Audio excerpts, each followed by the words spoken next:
Bonjour à tous, vous retrouverez ici un petit extrait de mon live, puisque j'ai décidé de faire des petites pastilles sur chacune de mes reviews.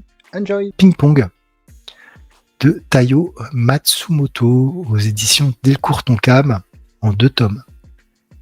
Ping Pong, c'est quoi? C'est l'histoire de 2 copains d'enfance, Peko parce qu'il mange beaucoup de friandises, et Smile, parce qu'en fait il sourit pas, et en fait ils jouent ping-pong tous les deux.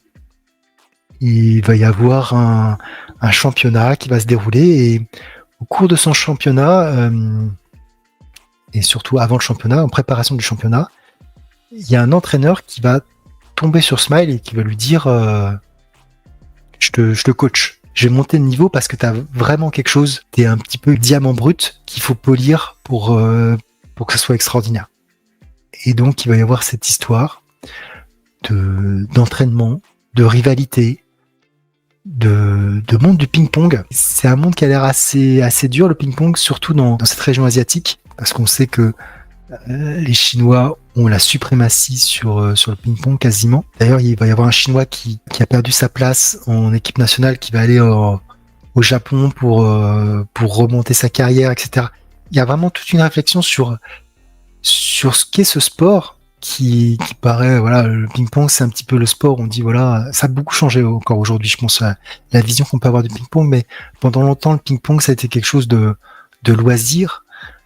Or, il y a les athlètes qui font du ping-pong, il y a des tensions, pression, remise en cause, stratégie, et tout ça, c'est dedans. C'est un style, le style de Matsumoto est très particulier, là aussi, il est très brut, très assuré.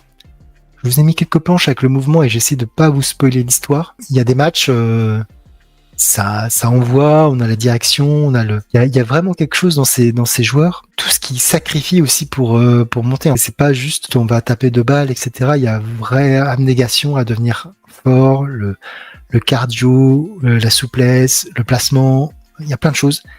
C'était une œuvre assez particulière que j'ai plutôt bien appréciée, même si au niveau du scénario, j'ai eu peur à un moment donné de ce qui se passe. J'aimerais bien développer avec quelqu'un qui l'a lu. Je sais que, a priori, c'était la lecture que devait faire Manga Badass lors du crossover d'encre et de bulle Manga Saucisse.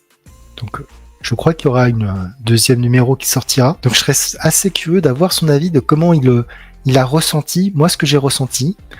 Et surtout vis-à-vis de l'histoire, la fin, je suis un petit peu dubitatif. Le voyage a plutôt été très agréable, mais certaines ficelles, certaines choses qui m'ont un petit peu dérangé.